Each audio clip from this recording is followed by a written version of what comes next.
में जलकर जंगल में मृत्यु हुई। इस सबके कारण कहीं ना कहीं तुम ही हो ना।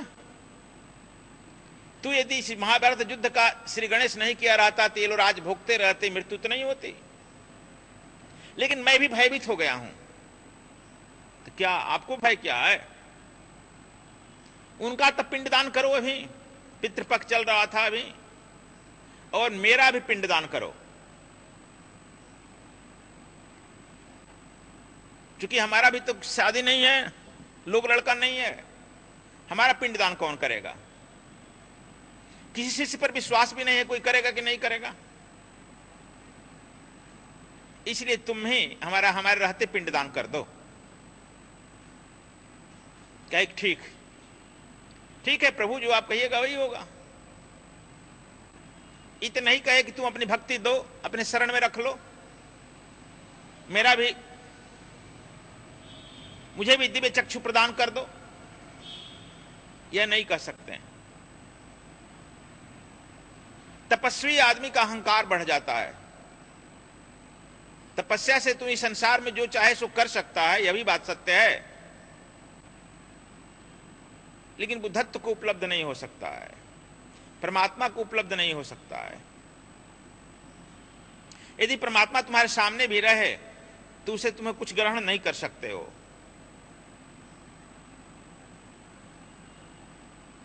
भगवान कृष्ण ने अपने पुत्र श्याम को बुलाया और श्याम को बुला करके कहे कि देखो, तुम अमुक जगह पर चले जाओ और ये महात्मा दुर्वासा जी हैं, महर्षि दुर्वासा जी हैं, इनका क्रियाक्रम करो, पिंडदान करो। जेते जी, राजकोष से खर्च लो, यह तुम्हारे ऊपर सौंप रहे हैं। श्याम अति सुंदर था, वह इतना सुंदर था कि कृष्ण से भी सुंदर था।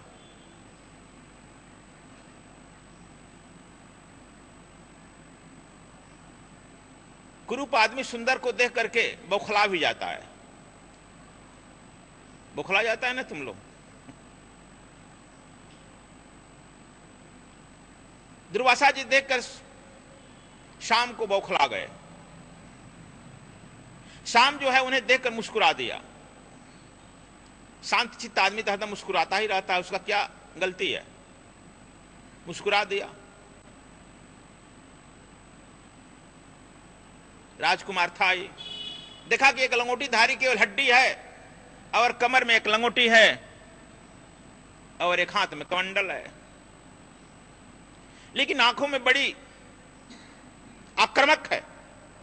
आंखें शांत नहीं है, चेहरा शांत नहीं है, आक्रामक है, आक्रमण करने की तैयारी में है। देखा कि हमारे पिताजी कृष्ण, जिसको सब भगवान मानता है, परमात्मा मानता है, और वह भी हाथ जोड़कर खड़े हैं और यह जो है आदेश दिए जा रहे हैं। इनके व्यक्तित्व पर, इनके चेहरे पर वह जरूर, वह भी हो सकता है हंस दिया हो।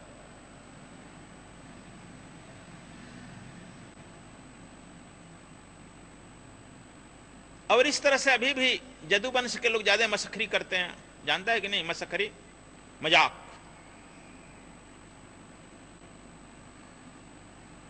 करते हैं। दुर्वासा देखा, कहा था कृष्ण यह तुम्हारा लड़का है? हाँ प्रभु, मैं इसे श्राप दे रहा हूं, इसके शरीर बहुत सुंदरता का इसे घमंड है, इस पूरे शरीर में गलित कुष्ठ हो जाए। देखो कृष्ण हाथ जोड़कर कहे कि जो आपका आदेश।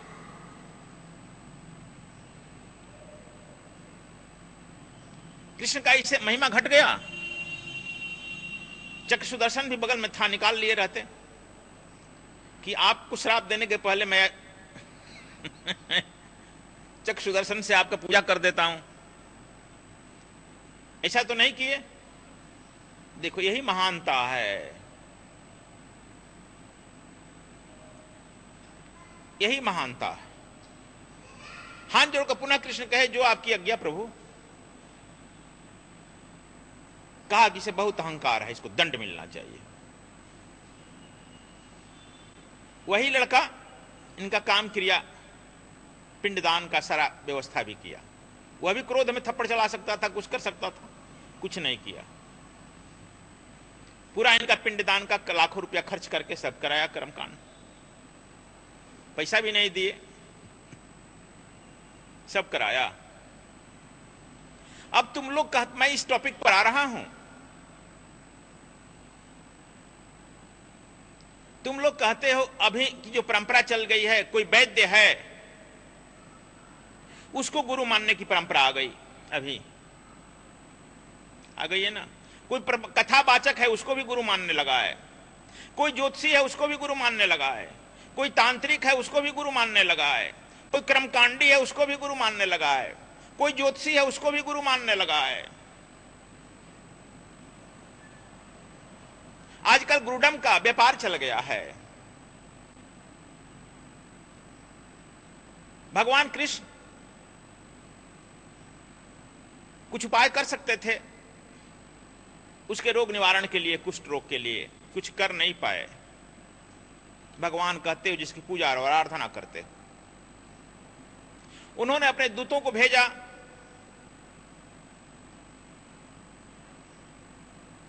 कि जाकर के वैद्यों को लाओ मिस्र देश, मिस्र से ही आए लोग मिश्रा कहलाए। मिस्र से सब लोग सुने, हजारों लोग सुने कि भगवान कृष्ण के लड़के को कुष्ठ हुआ है। वहां से वैद्य राज लोग चले, वैद्य लोग चले, हजारों वैद्य चले, एक दो नहीं, क्योंकि यह कृष्ण का मामला है। समुद्र मार्ग से आना था। देखो दैव का विचित्र लीला है, और दैव परमात्मा स्वयं कृष्ण है।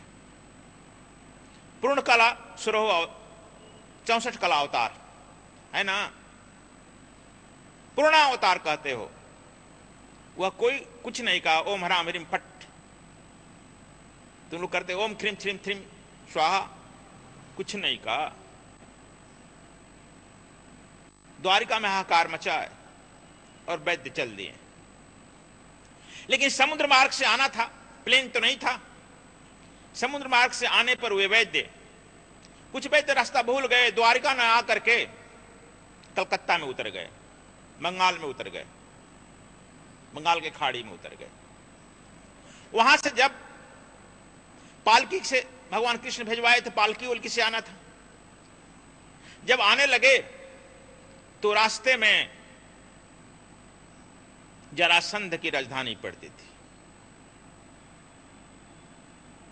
कब ज्यादा चुकने वाला है एक दूसरे से।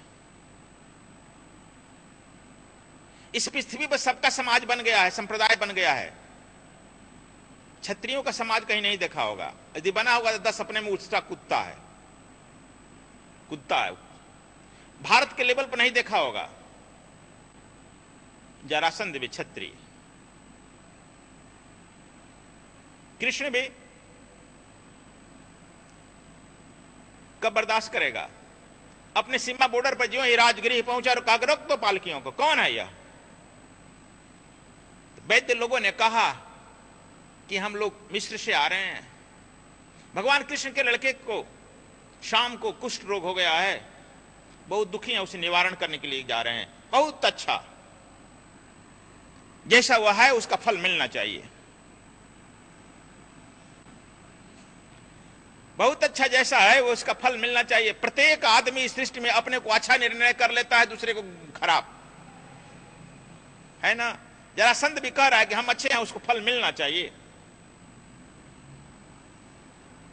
इस देश में, इस पृथ्वी पर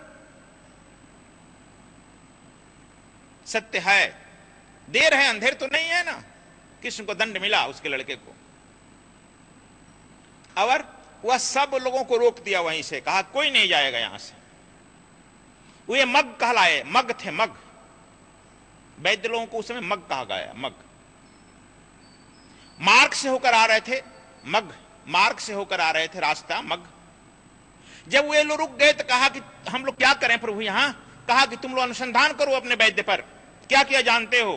कहा कि हम लोग वैद्य हैं, इसलिए वैद्य अनुसंधान करते हैं। कहा कि अनुसंधान करो, ज्योतिष पर अनुसंधान करो, कहा कि हम लोग स्वर विदय हैं, तो स्वर पर अनुसंधान करो। अब तुम लोग समझ गया होगा, मग जहां रोक दिए गए वही मगह कहलाया। मग मगह,